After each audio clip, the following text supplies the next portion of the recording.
Hey guys, good afternoon, good evening. Hope you're all having a wonderful day. This is Johnny from BMF Customs. I am doing a video response to Justin from Wolfe, and he did the EDC dump, and he didn't want to point anyone out to do it, and I figure, hey, there's probably no one out there that their EDC can get worse or more crappy than mine, so what the hell, I'll put it up there. A few caveats to this EDC.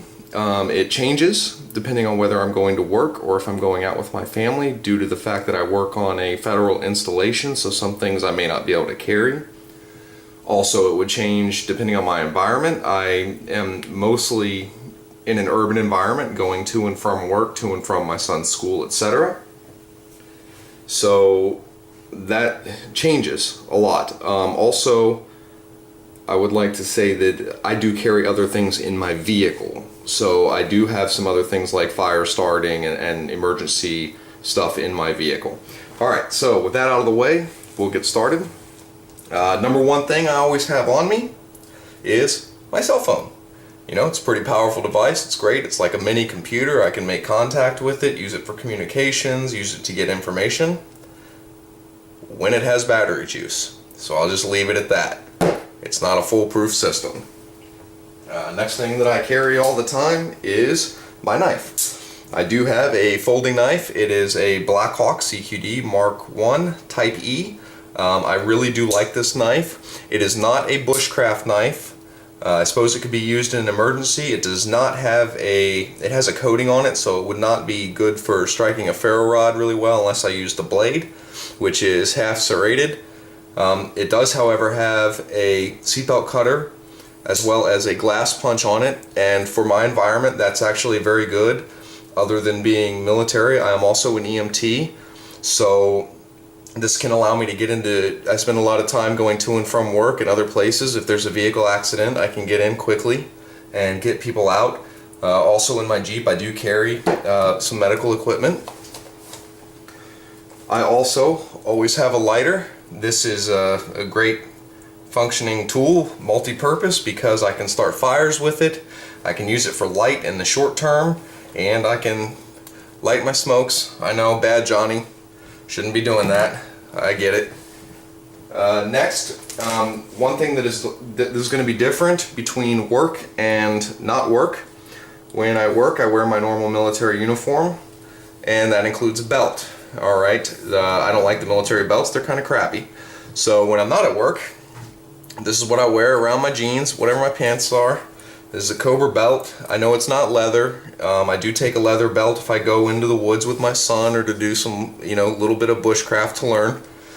This is a very nice belt if you're looking for something. I really like it. It can hold a lot of weight. It's a rigger style belt. It's very comfortable. It's adjustable. It's probably my favorite belt on earth that is not leather.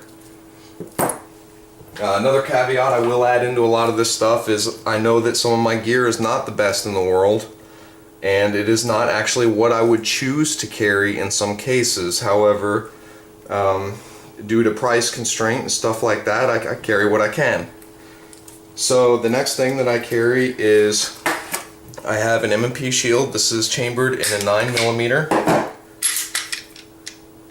It is clear and safe. It's a small gun, it's slim.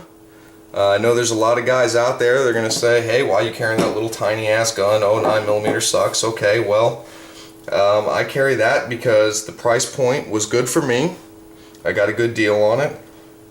It's accurate, it's functional, and it's also very small, which to me, it's bigger than a .380, but to me it's important that it's small, because if it's not comfortable for me to conceal, then I won't carry it, and what's the point of having it if I'm not carrying it? So comfort for me is a big deal.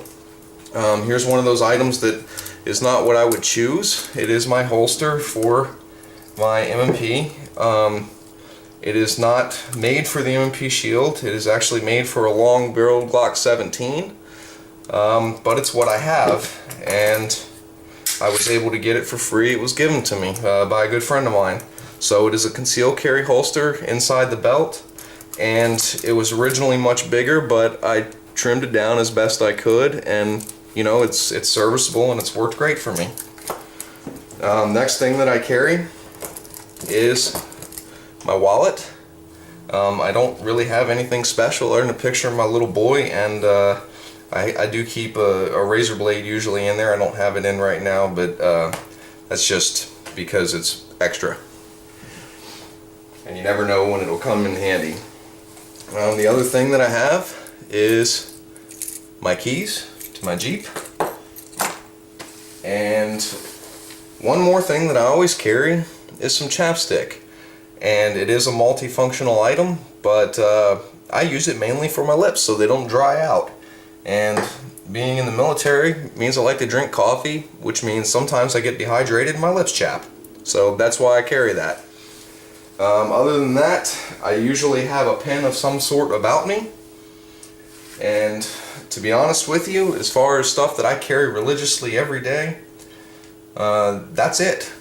And like I said, when I go to and from work, this goes away, and I cannot stress this enough. And if anyone who would care is listening, I don't bring this on to government property.